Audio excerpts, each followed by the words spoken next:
You hear Trudeau kicked the political can? He resigned.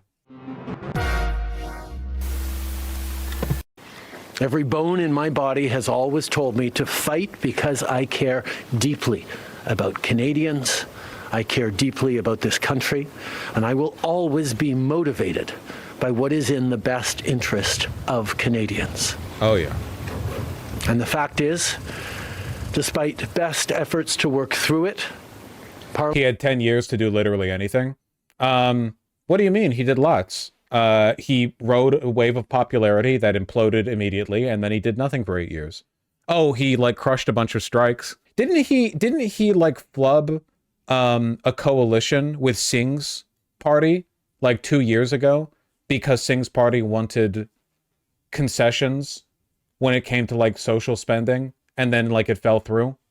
I think I might be oversimplifying it, but like he's done basically nothing. He got some poor people to kill themselves. Yeah, there's that. Parliament has been paralyzed for months after what has been the longest session of a minority parliament in Canadian history. That's why this morning I advised the Governor-General that we need a new session of Parliament. He did the same thing as Macron, where he thought that he could re-energize his popularity by calling for an election, and then the election happened and he had a minority government afterwards. Granted this request, and the House will now be prorogued until March 24th. Over the holidays, I've also had a chance to reflect and have had long talks with my family about our future. Throughout the course of my career, any success I have personally achieved has been because of their support and with their encouragement. He entered a coalition last election since he won a minority with Singh accepting coalition as long as they got social spending and programs like free dental for kids and such. It fell through a month ago. What made it fall through? It falling through might be the reason he's resigning, because he understands that it's all a foregone conclusion. But what made it fall through? They got national dental care and pharmacare passed. Well, that's good. So last night over dinner, I told my kids about the decision that I'm sharing with you today. I intend to resign as party leader, as Prime Minister, after the party selects its next leader through a robust, nationwide, competitive process. Last night, I asked the President of the Liberal Party to begin that process. This country deserves a real choice in the next election, and it has become clear to me that if I'm having to fight internal battles, I cannot be the best option in that election. You can't fire me, I quit. Yeah, basically. It is kind of crazy to walk out this close to the end, but I guess that's just my perspective as an American, because we don't have a PM. So we just, you know, there was no specific thing that caused it. The NDP just pulled out and demanded Trudeau to resign. I mean, it's a pretty foregone conclusion, I guess. Why does he look happy? Well, no one likes him, so I guess he just wants to retire, man. This guy. Does this help them at all, or are they regardless? They're regardless. They would have to pull out like an insane last stop campaign to beat this guy, which I don't expect to happen. NDP is literally leading Liberals in polls. It's so bad. Oh, I know. Look at that. And who could blame them? I mean, I can. But, like, Trudeau has done nothing but fail his constituents over and over and over and over and over again. He's all the shit that I criticize Obama for, Trudeau is like that, but worse. He's, for one, like, he was only black for a day rather than his whole life. For two, he managed to achieve less over, the course of his time in power. Worse for coalition building. He just... Is Trudeau worse than Biden? If you exclude Gaza and are only talking about domestic policy, absolutely yes. 100%. Yeah. Like by a wide margin. God. Look at that. This is going to be like a Reagan level sweep, except in Quebec, which is the only province of Canada that's resisting the like MAGA monoculture. You know? Doesn't Trudeau support Israel as well? Well, yeah, but it's hard to compare to like Biden's level of involvement. What do you know about that Pierre dude? He's like spineless, shifty, like dog whistly MAGA light in Canada. That's it. Literally, like it's the globalism of fascism. Basically, like make America great again, but you like cross out the A and put a C. It's diet MAGA bullshit. He's spineless. He doesn't have any real vision for the country. He hasn't he been doing this pathetic wheedling with Trump where Trump's saying like, you know, we want to make Canada the 51st state, and Pierre is like, oh, haha, well, no, we have our own culture that we're proud of, but we're still good allies and want to work together to defeat globalism and the leftist menace or what, you know, like, haha, no need to go there. Just weak shit.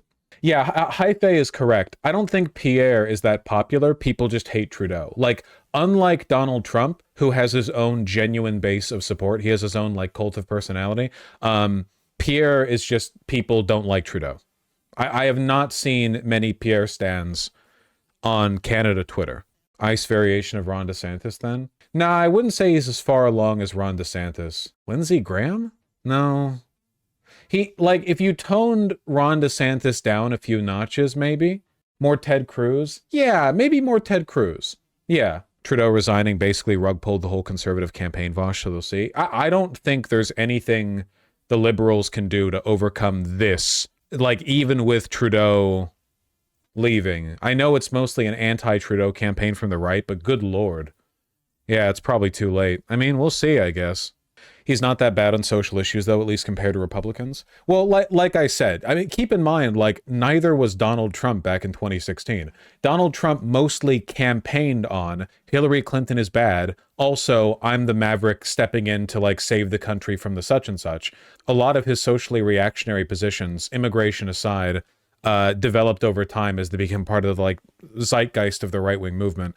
And this stuff takes time. But I don't think Pierre has the sauce to be like a Trump for Canada. I don't think that's very likely. Let me see if I can get a statement from him. Hold on. We want audio in that video. He did tweet, and in his words, there is no change. That is from his account posted on X. There was also desperate to. Let's play it now. Canadians desperate to turn the page on this dark chapter in our history. A lot of charisma. Might be relieved today that Justin Trudeau is finally leaving. But what has really changed? Every Liberal MP in power today and every potential Liberal leadership contender fighting for the top job helped Justin Trudeau break the country over the last 9 years. All Liberal politicians actively worked to pass into law the job-killing inflationary carbon tax. A tax that carbon See what I mean about more Ted Cruz than Donald Trump? Tax Carney endorsed in his book. All supported a law quadrupling the tax over the next 5 years. All voted for or actively supported Trudeau's out-of-control spending, debt, and immigration. All passed Trudeau's housing policies that doubled the cost of homes. All Liberal politicians helped pass catch-and-release bail and house arrest for the most rampant reoffenders. Policies that... It really is crazy how it's the same talking points everywhere. You know what I mean? He might as well just be an American politician the way he talks. Increased violent crime 50%, gun crime 116%, and hate crime by 250%. So given that Liberal MPs and leadership contenders unanimously supported everything Trudeau has done, why dump him now, right before an election? Have they had a change of heart? Is it because they feel guilty that they doubled housing costs, hiked taxes, unleashed crime, broke immigration, forced a quarter of the population into poverty? No. They continued supporting Trudeau when he did all of those things. No, their only objection is that he is no longer popular enough to win an election and keep them in power. They want to protect their pensions and paycheck by sweeping their hated leader under the rug months before an election to trick you and then do it all over again. The PM doesn't control housing costs. Canada's having the worst housing cost crisis basically in the Western world right now, right? Am I mistaken in that? Like, the cost of housing in Canada has skyrocketed way beyond... Like, what's going on with that?